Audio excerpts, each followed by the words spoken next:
ginagmay ra gani. Ito na yung patapos na project. Ito yung binidyo ko nung nakaraan, guys. Ito na yun. Tingnan nyo, kung nakakita ba kayo sa video na nakaraan, ang itsura nun, laki ng kaibahan kaysa ngayon.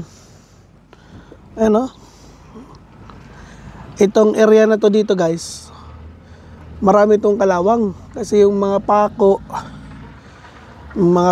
naglitawan, kaya kinalawang yung pako. So ngayon wala ka nang makita. Ang pangalan ng kulay nito ay Morrinsville. Tapos yung gray, tingnan yung combination sa gray sa ilalim. Ang pangalan sa gray, pangalan sa gray? Half stack, half stack. So, good combination. So, isang kulay lang dito sa weatherboard na yan, papunta doon sa sufit niya. Isang kulay lang yun. Pero itong ilalim na yan, at saka yung dito banda sa bintana, yung harap dito sa bintana, magkakulay. So, pipinturahan pa nila yung bintana nila. Madali lang kasi yung bintana pinturahan. So, ito yung mga master painter natin, no? Ito, hindi. Ito, kasama. Gray yan siya. Gray na to. Kill. Ay na lang, di ka atubangan lang. wala may ko ng Para di na mahirapan, no? Di na matakot na kaluhod si Kuya Richard kasi may na eh. Meron na eh. May suporta na. Paludlohod na, Baka dalhin mo sa simbahan yan, ha? Silip-silip. may pagsab rin ay kita lang ay So yun, guys, no? Ito ang capping, naalala nyo sa isang video, nakita nyo sa isang video ko, yung capping na yun, nakita nyo yung ito. Yun, ganyan lang magiging itsura niya. Pero at least, no, kaysa mag-crack lang, protection. Kaysa mag-crack lang siya, mabuti ng ganyan. Di naman mahalaga yung flat tingnan. Importante na protection. Kasi yung crack na yon, pag naulanan, nabasa ng tubig, ay yun ang mabubulok, mapapasukan ng tubig. So ikutin natin, ha?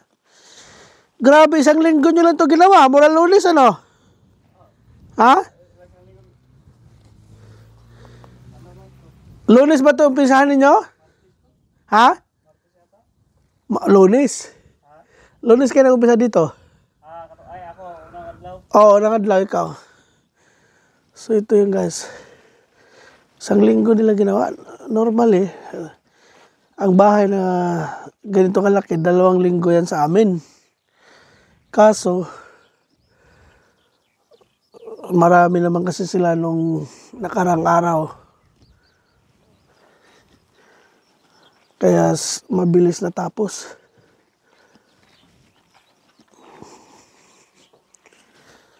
Yan. Ang may-ari nito, guys, ito. Farmers naman ang may-ari ito. Farm. Nasa farm ito, tingnan nyo.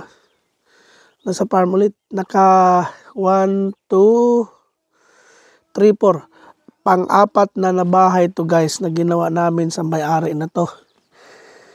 Meron pa siyang ipapagawa na ibang bahay niya. Ang lupit ng may-ari, At ganyan talaga ang kaibahan pag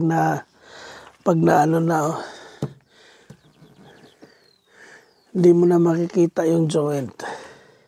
Although makikita mo yung socket o metal strip, pero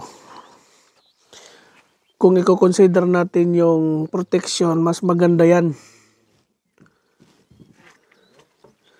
Madali lang ito ginagawa namin, guys, kasi ito aluminum na.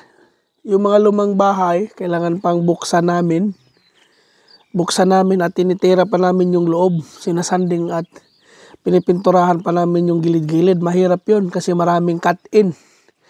Itong katulad nitong yung na yan, aluminum, wala na, diretso ka lang, dito na. So isang pintura na lang. matutuwa na naman ang may-ari. Magandang pagkatira nila. Spray ang ginamit namin dito guys, kaya pininturahan namin to ng spray isang araw lang. Isang araw lang, minaskingan lang namin ng isang araw din. Mga bintana, in-spray ng isang araw, kaya the best. Magandang pagkagawa.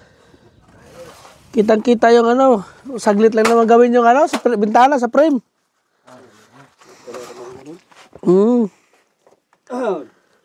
Oh, meron ditong isang crack. Tingnan nyo guys. Oh, so, papakita ko sa inyo ang isang joint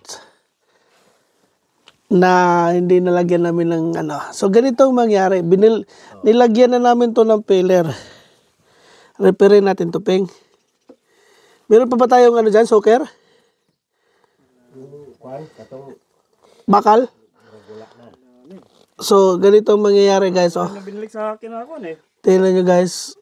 Oh, kita nyo, hindi namin ito nalagyan. Piniliran na namin. Pero tingnan mo, nagka-crack pa rin talaga yan.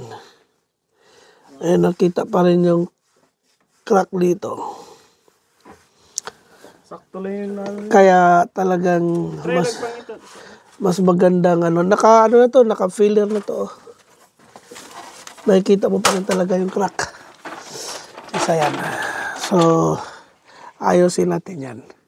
Kasi maganda na lahat tapos makita yan.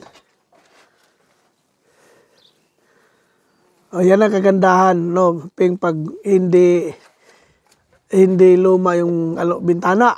Pag aluminum lang, diretso ka lang ng ruler. Pero parang meron tayong sabit-sabit dito. Atin to o old? Hindi atin. Ito may mga sabit-sabit dito. Old ano, sa dati. Oo, makilala mo naman yung luma. At saka hindi na kayo magkasabit-sabit. Kay master na eh. Master taping. So ayan guys, no, maganda, may mga maliliit lang. Siguro mga less than 1% ang kailangan ayusin. Maganda na. Satisfied na ako. Good job guys, good job. You deserve KFC. Kaso malayo ang KFC.